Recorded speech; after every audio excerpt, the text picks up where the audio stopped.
Hi friends, welcome back to Paru Naresh recipes. నేను పారిజాత. ఇవాళ మన స్పెషల్ రెసిపీ వచ్చేసి అల్లం పచ్చడి. ఈ అల్లం పచ్చడి ఏ టిఫిన్లోకైనా చాలా బాగుంటుందండి. ఎలా చేయాలో చూపిస్తాను. ముందుగా ఇది చేయడానికి స్టవ్ ఆన్ చేసి ప్యాన్లోకి 1 టేబుల్ స్పూన్ ఆయిల్ తీసుకోండి.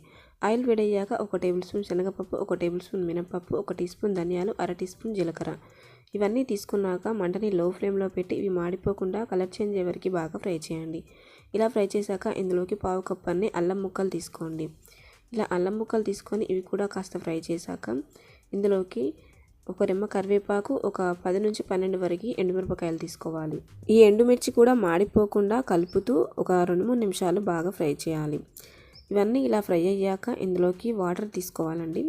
ఇలా ఒక 1/2 గ్లాస్ అన్ని వాటర్ తీసుకొని ఉడికించాలి. అలాగే చిన్న చింతపండు ముక్క, ఒక 2 టేబుల్ స్పూన్ల వరకు బెల్లం తీసుకోవాలి. ఇలా బెల్లం తీసుకోవడం వలన అల్లం పచ్చడిలో అల్లం ఘాట్ అనేది బ్యాలెన్స్ అవుతుందన్నమాట. ఇలా కంపల్సరీ బెల్లం తీసుకోవాలి. ఇప్పుడు మూత పెట్టి ఒక 5-6 నిమిషాల పాటు మీడియం ఫ్లేమ్లో ఉడికించాలి. చూడండి, 5-6 నిమిషాల తర్వాత ఇవన్నీ చక్కగా ఉడికి కాస్త దగ్గర పడ్డాయి కదా. ఇప్పుడు స్టవ్ ఆఫ్ చేసేసి వీటిని పూర్తిగా చల్లారాక ఒక మిక్సర్ జార్లోకి యాడ్ చేసుకుందాం. ఇలా యాడ్ చేశాక ఇందులోకి 5-6 పొట్టుతోనే ఉన్న వెల్లుల్లి రెబ్బలు, మీ రుచికి సరిపడా సాల్ట్ యాడ్ చేయండి. మెత్తగా గ్రైండ్ చేసి తీసుకుందాం.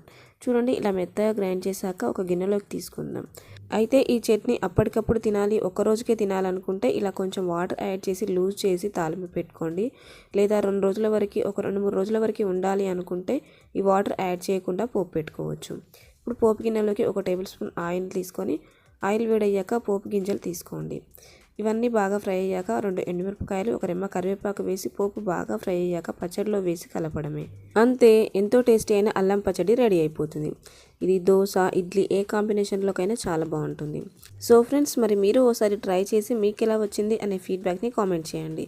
ఈ వీడియో నచ్చితే లైక్ చేసి మీ ఫ్రెండ్స్కి షేర్ చేయండి. ఇలాంటి సింపుల్ అండ్ ఈజీ రెసిపీస్ కొరకు నా ఛానల్ని సబ్స్క్రైబ్ చేసుకొని పక్కనే ఉన్న బెల్ ఐకాన్ యాక్టివేట్ చేయండి. Thanks for watching.